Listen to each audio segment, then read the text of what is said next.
Hey guys, मैं विनय कुमार। तो आज हम लोग अवतल दर्पण के बारे में पढ़ेंगे। तो अवतल दर्पण पढ़ने से पहले हम लोग इमेज के बारे में पढ़ेंगे। इमेज को हिंदी में हम लोग प्रतिबिंब कहते हैं। प्रतिबिंब कहते हैं। और प्रतिबिंब आप सभी जानते हैं कि दो प्रकार के होता है। एक होता है वास्तविक प्रतिबिंब और एक होता है काल्पनिक प्रतिबिंब। काल्पनिक प्रतिबिंब को हम आभासी प्रतिबिंब भी कहते हैं। वास्तविक प्रतिबिंब जो होता है उल्टा होता है और इसको पर्दा पे हम उतार सकते हैं। पर्दा पर उतार सकते हैं। उतार सकते हैं। और काल्पनिक प्रतिबिंब सीधा होता है। इसे हम पर्दा पर नहीं उतार सकते हैं। ठीक है। तो अब हम अवतल दर्पण के बारे में पढ़ेंगे। तो देखिए, अवतल दर्पण वास्तविक और काल्पनिक दोनों तरह का प्रतिबिंब बनाता है। चलिए अवतल दर्पण के बारे में पढ़ते हैं। तो ये रहा आपका अवतल दर्पण। अवतल दर्पण को हम बाहर से कलई कर देते हैं और अंदर वाला जो भाग धंसा होता है, इस धंसे हुए भाग को हम परावर्तक सतह कहेंगे। ठीक है ना। और ये बीच वाला भाग को हम पोल कहेंगे। पोल का मतलब होता है ध्रुव। और यहाँ पर एक एफ हो गया, उसके बाद आपका सी हो गया और उसके बाद आपका इधर अनंत मान लेते हैं कि इधर आपका अनंत है। ठीक है। तो बहुत सारे विद्यार्थियों को दिक्कत होता है कि अनंत पर अगर वस्तु को रखेंगे तो प्रतिबिंब कहाँ बनेगा, सी पर रखेंगे तो प्रतिबिंब कहाँ बनेगा, एफ पर रखेंगे तो प्रतिबिंब कहाँ बनेगा। तो आज के बाद यह कंफ्यूजन आपका दूर हो जाएगा।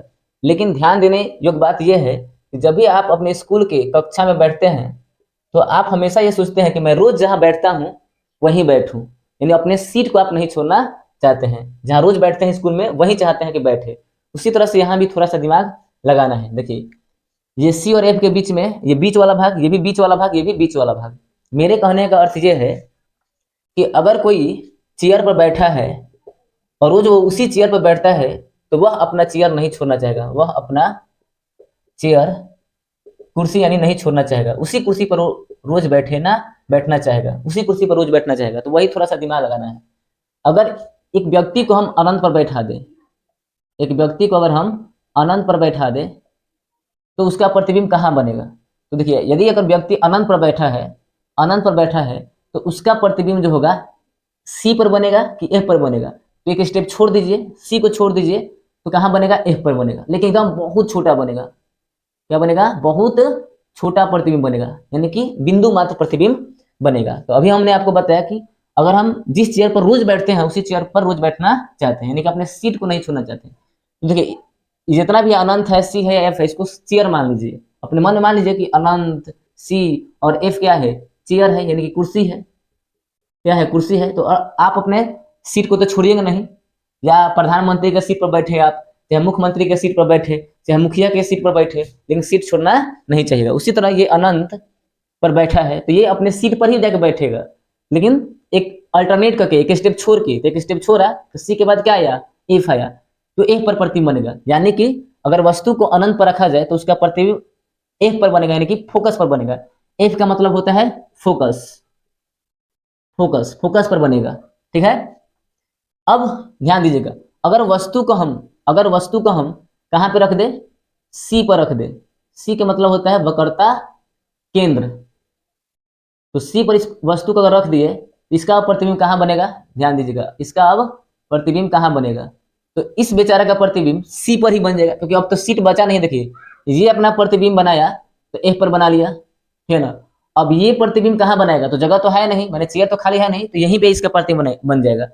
और देखिए, यहीं पे इसका प्रतिबिंब बनेगा। लेकिन ध्यान दीजिएगा, इस सबका वास्तविक प्रतिबिंब बना है, यानी कि उल्टा बना है। थोड़ा सा आपको एफ ऊपर लिख दे रहे हैं, तो याद रखिएगा कि बिंदु मात्र जो प्रतिबिंब बना है आपका, ये प्रतिबिंब आपका उल्टा बना हुआ है। क्या बना है, उल्टा बना हुआ है। उसी तरह से यहाँ भी जो प्रतिबिंब बनेगा आपका, यहाँ भी जो प्रतिबिंब बनेगा ये आपका उल्टा प्रतिबिंब बनेगा। लेकिन अगर ये 5 फीट का है, 5 फीट का है, तो यहाँ भी 5 फीट का ही प्रतिबिंब बनेगा। ठीक है। तो ध्यान से फिर एक बार सुनिए, यदि अवतल दर्पण में वस्तु को अनंत पर रखे तो एक चेयर छोड़ के दूसरे चेयर पर प्रतिबिंब बनेगा, यानी कि फोकस पर प्रतिबिंब बनेगा और बिंदु मात्र प्रतिबिंब बनेगा। इसका कहने का अर्थ यह है कि एकदम छोटा प्रतिबिंब बनेगा। ठीक है। उसी तरह से अगर हम वक्रता केंद्र पर यानी कि सी पर वस्तु को रखेंगे तो प्रतिबिंब सी पर ही बनेगा, और जितना हाइट का वस्तु है तो उसका प्रतिबिंब उतने हाइट का बनेगा, लेकिन वास्तविक और उल्टा बनेगा। ठीक है, वास्तविक और उल्टा बनेगा। उसी तरह से फिर यहाँ ध्यान दीजिएगा, इधर हम एक साइड में एक और अवतल दर्पण बनाते हैं। ये आपका अवतल दर्पण हो गया, ये आपका P हो गया, और ये आपका F हो गया, ये आपका C हो गया, और ये आपका अनंत हो गया। तो हमने देखा कि अगर अनंत पे वस्तु को रख रहे हैं तो एक चेयर छोड़कर, यानी एक सीट छोड़कर दूसरे सीट पर प्रतिबिंब बन रहा है, वो भी वास्तविक बन रहा है, उल्टा बन रहा है और बहुत छोटा बन रहा है। यानी कि अनंत पर वस्तु को रखेंगे तो प्रतिबिंब फोकस पे बन गया, और वक्रता केंद्र पर अगर वस्तु को रखें तो प्रतिबिंब कहाँ बना भाई, तो प्रतिबिंब वक्रता केंद्र पर ही बन गया। अब एक और चीज है, मान लीजिए अगर F पर फोकस पर अगर किसी वस्तु को रखेंगे तो प्रतिबिंब कहाँ बनेगा।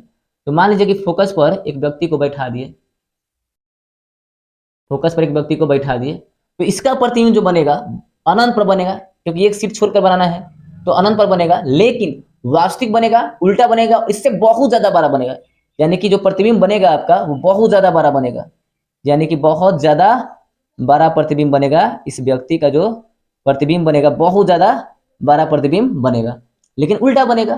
ठीक है, उसी तरह से फिर एक और अवतल दर्पण बनाते हैं, ठीक है ना। एक और अवतल दर्पण साइड में लेते हैं, ध्यान दीजिएगा। ये हमने एक अवतल दर्पण लिया, ठीक है ना, और यहाँ पर ये क्या है, P है, यहाँ पर F ले लिए, और यहाँ पे हमने C ले लिया, और यहाँ पे हमने अनंत ले लिया। ठीक है, अब देखिए अनंत और C यानी अनंत और वक्रता केंद्र के बीच में किसी वस्तु को रख दिया जाए, किसी वस्तु को रख दिया जाए तो उसका प्रतिबिंब कहाँ बनेगा। तो ध्यान दीजिएगा, तो अनंत और C के बीच में अगर कोई वस्तु रखा है तो इसका प्रतिबिंब बस इसी के बगल में, यानी बीच में ही बनेगा, लेकिन C के एकदम बगल में, C के बगल में, और वो भी उल्टा प्रतिबिंब बनेगा। क्या बनेगा, उल्टा प्रतिबिंब बनेगा। ठीक है ना, क्या बनेगा, उल्टा प्रतिबिंब बनेगा। उसी तरह यदि C और F है, वक्रता केंद्र और F के बीच में अगर वस्तु रखना चाहते हैं, वक्रता केंद्र इधर बना के दिखाते हैं, फिर एक अवतल दर्पण आपको ले लेते हैं, और ये आपका P हो गया, और ये आपका F हो गया, ये आपका C हो गया, और इधर आपका क्या हो गया, अनंत हो गया। तो देखिए अनंत और वक्रता केंद्र के बीच में वस्तु रखे तो वास्तविक प्रतिबिंब बना, उल्टा बना, लेकिन C और F के बीच में बना। उसी तरह C और F के बीच में यदि रखी गए, C और F के बीच में कोई वस्तु रखेंगे तो इसका जो प्रतिबिंब बनेगा, देखिए उस साइड नहीं बनेगा, इधर आ जाना है, इधर आ जाना है, यानी कि इधर प्रतिबिंब बनेगा और उल्टा बन जाएगा। क्या बन जाएगा, उल्टा बन जाएगा, उल्टा बन जाएगा। तो आपने क्या देखा कि अगर वस्तु को अनंत पर रखते हैं तो प्रतिबिंब फोकस पे बनता है, यदि वस्तु को वक्रता केंद्र पर रखते हैं तो प्रतिबिंब वक्रता केंद्र पर ही बनता है, यदि वस्तु को फोकस पे रखते हैं तो प्रतिबिंब अनंत पर बनता है और बहुत ज्यादा बड़ा बनता है।